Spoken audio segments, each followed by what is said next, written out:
There is a difference between being a business owner and being an entrepreneur. I would encourage people, if they're not wired like an entrepreneur, they're not willing to take a lot of risk. When you approach life or business with fear, it leads to a paralysis in decision making. I was raised with the idea that failure was not an option and that to fail incurred a lot of shame. If you are running a business and your mistake puts you out of business, you run out of money as a result of a bad decision that you made, is that a failure? Hello, hello, welcome to Mindset to Results. Today our guest is Rich Ashton and he has 45 experience as owner of small business. Hi Rich. Good morning. How are you? Well, it's morning here. It's probably not morning there. Yeah, thank you, thank you. I'm looking forward for our episode because you have such a big experience, half of century almost, 45 years. And Yeah, don't rub it in. yeah, so this is so much to learn from you, and I'm sure that our listeners will learn so much from this episode. So, tell us a little bit about yourself and what you would like to share as the very important, essential keys to start business from your Sure. experience. So I grew up in the state of Washington. I'm in Texas now, and I've been down here for 55 years. But I um, I I was raised by a father who had entrepreneurship on his mind. He was not an entrepreneur, but he wished he had been an entrepreneur, and I suspect that's where I got my desire to be in small business.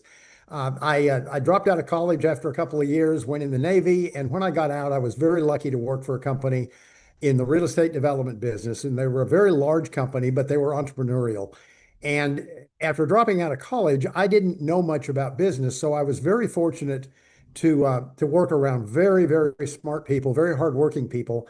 And I gained a foundation in that business that served me well for everything else that I have done. They were very strong on integrity, honesty, doing business the right way, and treating people well. So when I sold my interest back to them in 1983, I went looking for small businesses to own and operate, and I have owned several. Um, I have started businesses. I've also bought businesses and done some turnaround work. They're all very different. But you asked about advice to people who are starting a business.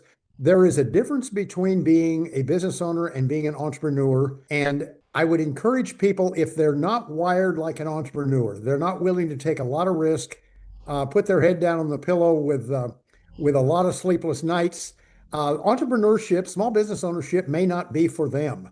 It's there are lots of ways to succeed in this world, and owning a business does not have to be, one of them, or being the top of a pyramid in an organization doesn't have to be one of them. So I kind of preach, go where your passion is and go where your comfort zone is. If you're not ready to sleep on lots of debt, entrepreneurship, small business ownership is probably not for you. Yeah, you said here that be where your comfort zone is, and on the other side, we know that when we are in comfort zone, there is nothing to grow. Yes, there is no space to grow, so and there will be no change. So, by other words, what you said that if people don't want to change anything in their life and just accept what it is, yeah, they can continue being in their comfort zone. But if you really want change and ready to be uncomfortable, that entrepreneurship can be a way. It can be. I don't disagree with anything you've said, but I have seen people be absolutely miserable thinking that they wanted to own a business, and they don't have the mindset of business ownership. And so that was my point. I've been out of my comfort zone many, many times in my life, and it's led to some of my best successes. So I probably didn't say that very well.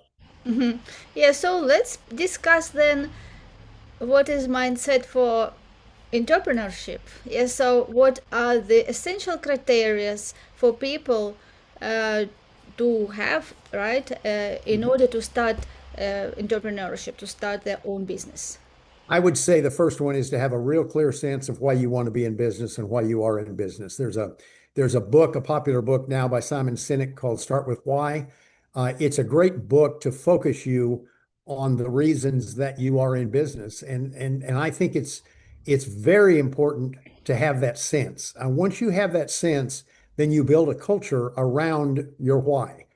In our case, we always felt like people empowerment was one of the things that we wanted to always accomplish. And part of that is I'm in a customer service business.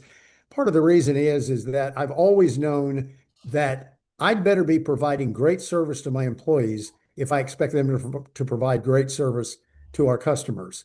And that's real fundamental to business. If you don't have a sense of why you're in business, if you're just in business to make money, then that's a different culture. There's nothing wrong with that, but it's a different style. So you have to know who you are. And I've always had a really good sense of who I was and who the companies that I ran needed to be. Mm-hmm. Yeah, so by other words, what you said, to have why, it means that to know bigger than just money. Yes, to know, to have bigger reason than just making money, because making money is like money is the result of providing good services, as you said, to take Sometimes. care of employees and to take care of customers, to provide services, and this is how, by the law of compensation, money comes. Yes, but if the goal is just have money and people don't know why they have this money, it can be the reason that they will somewhere they can just drop off and don't achieve their goal. Yeah, I think there's a lot of reasons to be in business. And I think there are people, I've come across a lot of them who are in it solely to make money, and their personal life is very separate from that. That's not how I'm wired. I'm wired to be involved with the people that I work with. I'm wired to help them get better results. And the money has been secondary for me, but it isn't secondary for everybody, and I don't think it has to be. Yes. Okay, great. So what else? What is else is essential for entrepreneurial mindset? You, leadership helps. I've met entrepreneurs who were not leaders, but if you are a natural leader or if you are a skilled leader, you are much more intentional about your business. You're much more intentional about supporting and empowering your people. So I think leadership is very important. Along with leadership, and one of the ingredients of strong leadership is proactivity. It would be hard to imagine someone owning a business and growing a business if they weren't a proactive leader, meaning they're all about getting something done. There's an awful lot of leaders who are fearful. And when you approach life or business with fear, it leads to a paralysis in decision making and ultimately ineffective decision making. The problem with fearful leadership is that if you're fearful, your people that work for you know that you're fearful. If they know you won't pull the trigger on important decisions, that's very defeating. And so those are just a couple of things that I would say are very important for an entrepreneurial mindset. Yes, yes, very right. People who have a leader who is confident and is matured to make decisions and face the fears and do it anyway, they also will feel confident. Yes.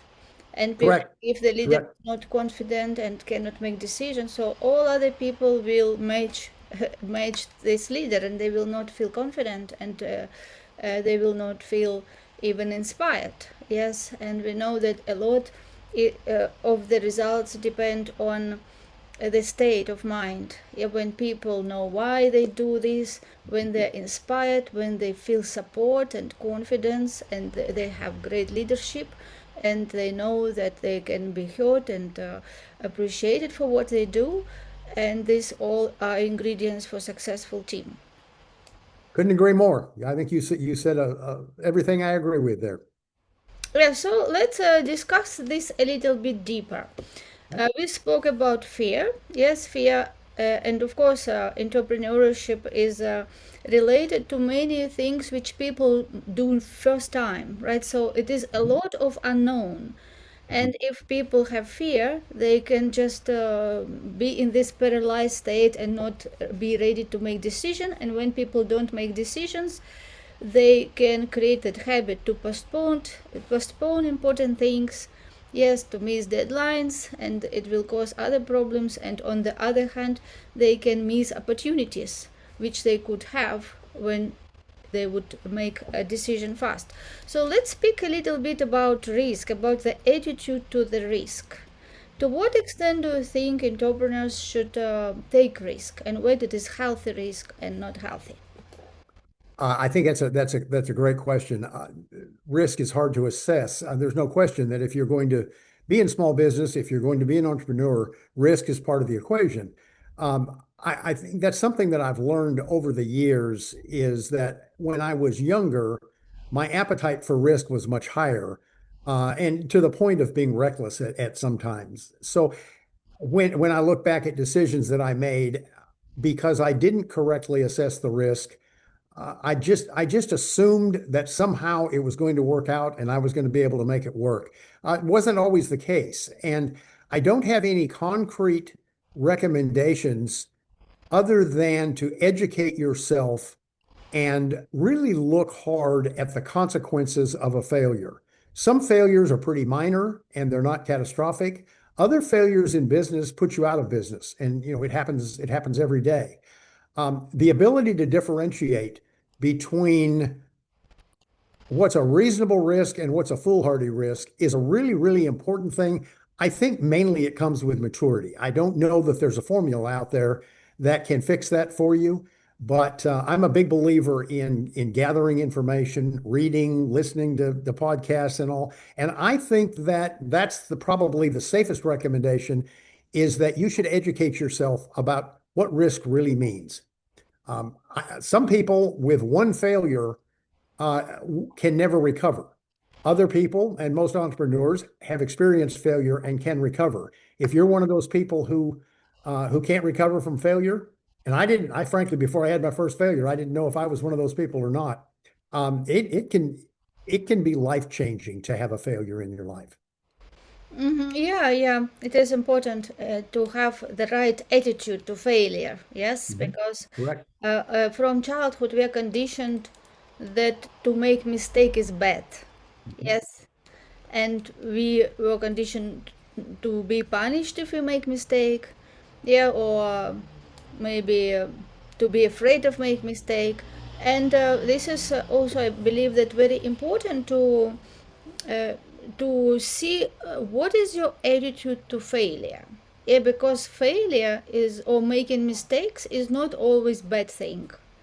Yes, and if people just think that they only do things which they know exactly how to do and what is right that they know, it means that they are looking for security and sustainability and certainty. Yes, and when it is their priority, it means that they will miss a lot of opportunities, yeah, which will cause them to grow and to develop. Because when you want to grow and develop, it is always part of unknown. You have to be able and willing to step into unknown. Yes, because if you only take actions when you know everything, when you calculated everything, it means that you will not even do big steps, right? So it is mostly like you will be just in your comfort zone and you will do the same as you already know. But if you really want to grow and create that big success, there always will be a certain part of unknown, and you have to develop your intuition, yes, and trust that somehow in the future all the dots will be connected when you do the right first step based on resources and knowledge which you have. I agree with most of what you said. I would say in my own personal experience, I was raised with the idea that failure was not an option and that to fail incurred a lot of shame. And I found that early in my career, before I'd had a failure, just the idea that I might fail, I evaluated it as a shameful kind of an outcome. Well, it's not a shameful outcome. And when I got right to the brink of disaster at one point in my life, then I realized had I failed, it wouldn't have ended my life. It would have changed me. And I learned an awful lot from the experience.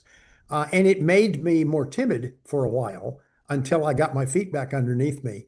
But when you are raised in an environment where that failure is just really not an option you can consider, it's something that you have to overcome. I finally overcame it. I no longer evaluate failure as shameful, but somewhere deep in my psyche, I still am ashamed, when I don't do well at something. I just think that that's an individual thing, not necessarily an individual choice. In my case, it was just one of those traits that I was brought up with that had to be overcome. Yeah, so let's speak what about failure. What is failure? Because for me, if you do something first time and it doesn't go the way you expect it to go, it can feel like failure. But I believe that if you don't stop at that place and learn the lessons which you learn from that situation and continue doing what you learned already, so improving your actions, improving your planning, calculations, whatever, if you don't stop, you will succeed.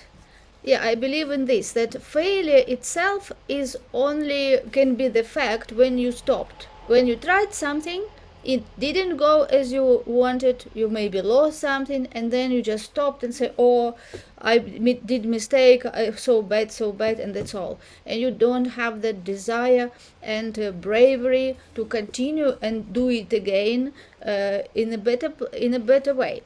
Yeah, so for me, failure doesn't exist if you don't stop. Yes, if you stop, yes, it is can be failure.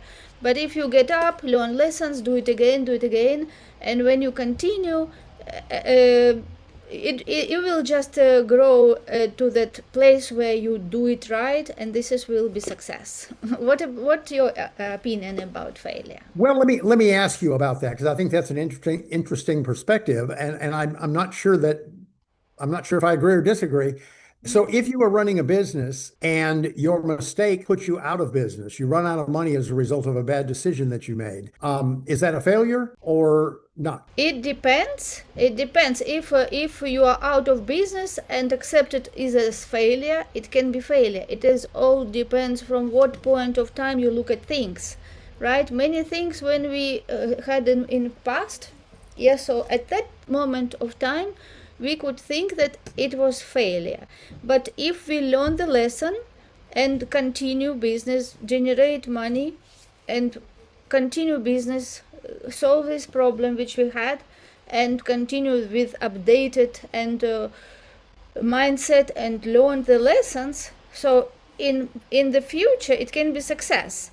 And when you look back from, for example, I don't know, 2 years, 3, 5 years from that moment, if you continued and learned the lessons, it can be success. So, and you look at the same situation which could be failure, but you say yourself, it is so good that that happened, because that situation helped me to understand myself better. It pushed me to go out of my comfort zone and see why I did that mistake. Because I believe that everything what happens, it is the law of the cause and effect, and we are the cause. So if we do something and at this moment of time it is failure, if we have the right attitude and understanding that I am the cause of this failure, so what I have to change in me? Maybe I have hire specialists, maybe I have get some advisor, right? Like different things. And when we change, so from the future point of time, when we see at the same situation, we can see that this situation was so good that it happened. Because if it didn't happen, I would continue doing the same mistakes, right? And in some life, in some other situations, I would come with the same personality, same perception, same attitude, and it could cost me even more.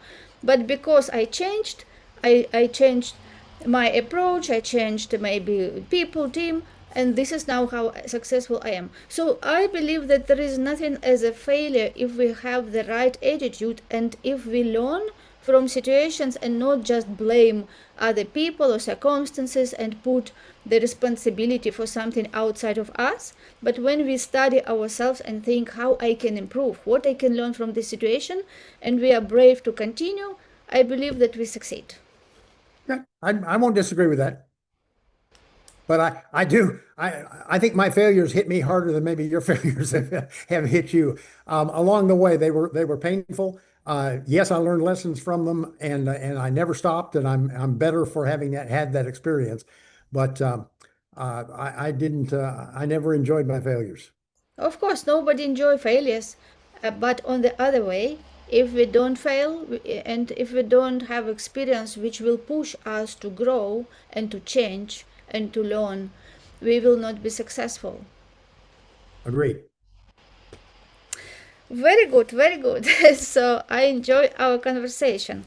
Anything else in the mindset for entrepreneurs which you think will be very important to discuss?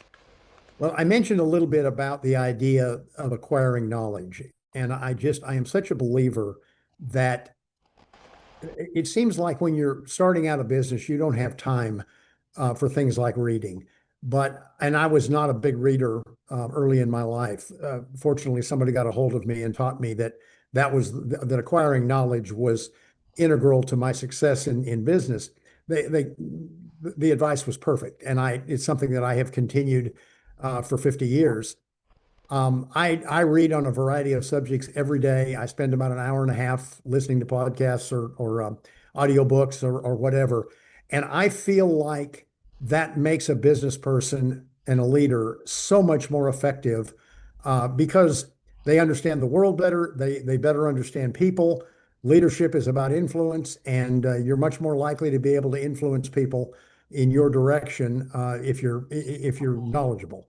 And so I think that's the last piece that I would throw out that we've not already covered, and that's business owners at any level, but particularly those that are starting out. There is a requirement in small business for innovation, and innovation comes from knowledge. The more you know, the more likely you are to come across a great idea to improve your business, maybe to start a new business. And so I'm a real advocate for a continual program of learning. Yes, I am totally agree. I also love reading and constantly take knowledge. And here, only what I want to say that it is important that we don't just accumulate knowledge. Yes, that information is related to conscious mind, but we have to implement. Yes, so to implement what we learn, because when we grow, it is big difference between what we know and what we do. If we just collecting knowledge but we don't embody these and don't change our behavior, the way how we think, feel, act, this knowledge will create the bigger, even huge distance between our results, our behavior. So I wanted just to add here that yes, you gain knowledge, but make sure that you also implement what you know, not that you just know something and you do different things. Yes, Yeah, because I think that gets back to the idea of leaders being proactive. And if you gain knowledge and don't do anything about it, that'd be silly. But gaining knowledge and then implementing it when it's appropriate and how it's appropriate, it's really powerful. yes, yes, definitely. And one more thing which I would add is the community. Yes, surround yourself with people who believe in you and who believe in your goals that you can achieve them, and uh, who are happy when they see your growth. Yeah, who celebrate your success and who can support you. So it is very important to be in this community. Yeah, because entrepreneurial journey can be very lonely because you are alone, you have to do so much things, take so many responsibilities, and if there is nobody who understands and supports you, it can be very tough. So look for proximity. Yes, proximity is power, and connect with people who already successful, and surrounded with people who will celebrate your success.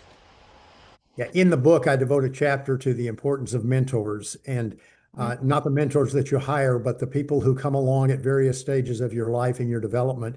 In my case, I really struggled with relationships for about half of my life, and the odd thing is I'm married to one of the great relationship people on the planet, and I finally quit trying to make my wife more like me. And became more like her because she's so strong in relationships. She doesn't care anything about business. But I've learned a great deal from so many people around me.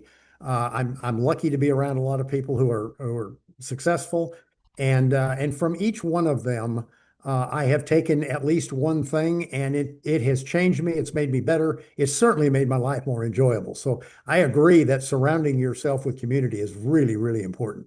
Yes, and having role models. Yes, it is maybe not one person, everything, because nobody is perfect, and no, I would say that nobody has just everything right. Yes, we all have something more strong, something weak that we have to work on. So it is very important to really find role models in every area of your life. Find one role model and see what qualities that person has that you admire and you think that it can help in your business, and start implement these qualities, like borrow those qualities, write them in your self image, and start acting as if you are already having these qualities embodied in you. And this is how we can change the way we think, we feel, and we act, and this is only how our results will change. Yeah, I agree, and I have made as important as gaining knowledge is, I do think watching the behavior that is correctly modeled and incorporating it where you need to, where you're weak. I think that's very powerful. Yes, and you also can use your imagination and see yourself as the person who you want to become. For example, if you want to speak in public, you can see, visualize every day that you are standing in front of big audience and you're speaking, and the audience receive your message. So you can use that your mental power to visualize yourself the way you want to be, and then you will see how through repetition you will start feeling as it is your qualities already, you are that person, and this will greatly add to your success. Yep, I nothing I can argue with there. Very good, very good. So you mentioned your book, so let's speak a bit about your book, which is called Growing Your Own. Correct. So tell us, please, what is this book about? What is the purpose, and what it can help entrepreneurs with? Small businesses virtually all face the same problem. As they're tiny, they begin to grow. They are surrounded. There are two or three people in the company, and at some point, the owner runs out of bandwidth and needs to add some skilled leadership. The choice is, do I go outside and bring someone who has been trained in leadership into my small company? Maybe, but frequently that's damaging because they don't understand the chaos and frustration of a small business. But if you promote one of your top employees and they're not prepared for leadership, that's almost a guaranteed fail also. And ultimately, not only do they have a failure on their record, but you may lose a good employee along the way. I faced that numerous times in my career and finally decided that if I was going to ever retire, I needed to train the people who were going to run the business in my absence. And so I began a training program, and it wasn't too dissimilar from most training programs. But as I looked for information to build the training program, I found that very little was available directed at small business.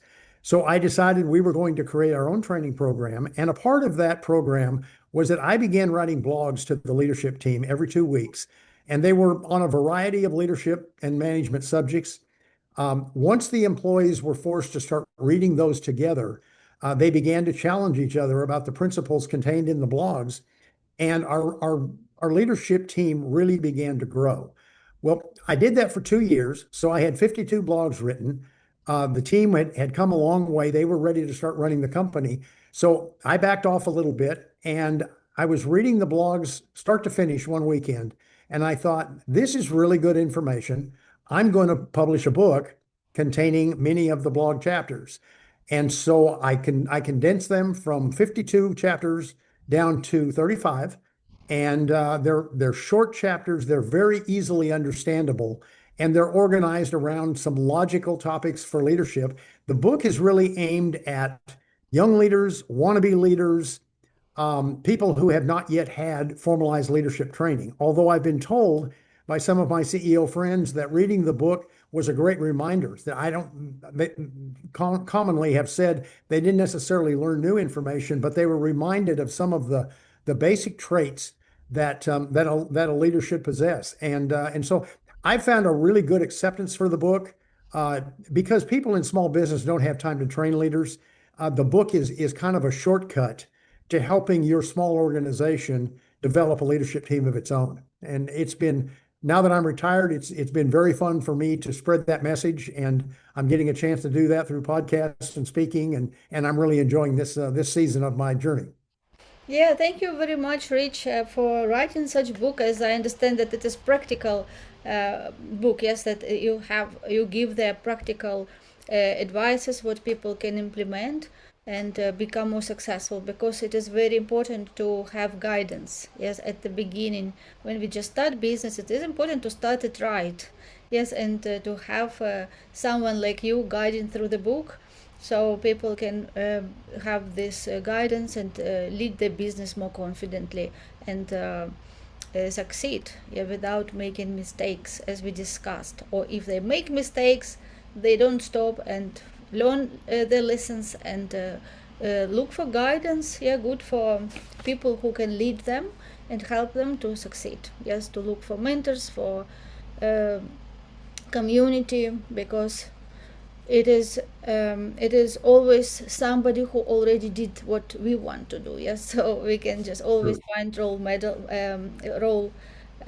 models and follow them, not to be alone. And there is no need to invent the wheel because it is already invented. So if we read books as your book and look for guidance, we can find it. There is so much now support, yeah, for business owners and entrepreneurs. Well, this book winds up kind of being a desktop guide. It's my employees keep the book on their desk and they'll go, I think Rich wrote something about that and they'll find it and it's in chapter 14 and it's a 2.5 page chapter, so it takes no time to read it. All of the recommendations, all of the principles are actionable immediately. You can read the book this morning and put a principle in place this afternoon. It's intentionally written very simply to be digestible by leaders who are just starting their leadership journey. Yes, thank you so much. And people who are listening to us, you can find the link to find this book in Amazon or in the website, which will be in description to this episode. Terrific. Yes, it's growingyourown.net is the website. Great. Yes, thank you so much, Rich. And before we wrap up this episode, what would be one advice if you would say to entrepreneurs who start their small business? Just as I said earlier, get a clear sense of what it means for you to be in business. If you haven't read the book by Simon Sinek, Start with Why, that will help you get to the bottom. But once you know why you're in business, then every decision you make, the hiring decisions, the marketing decisions, every single decision you make is run through the filter of why you are in business.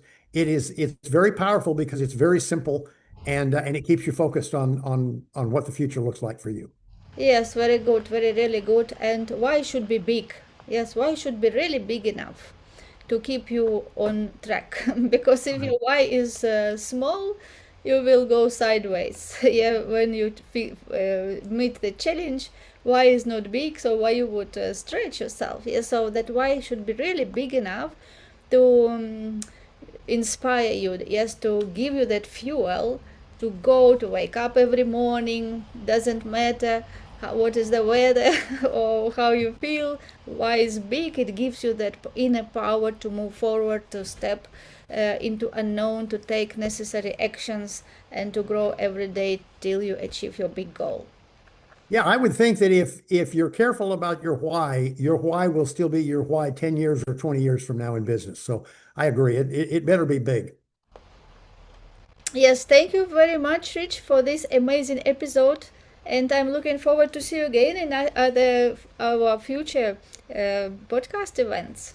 Well, thanks for having me. I've enjoyed it, and you've raised some interesting questions, and that I'll be thinking about. So I enjoy the conversation very much. Thank you. Thank you. Enjoy your day. Bye for now. Thank you.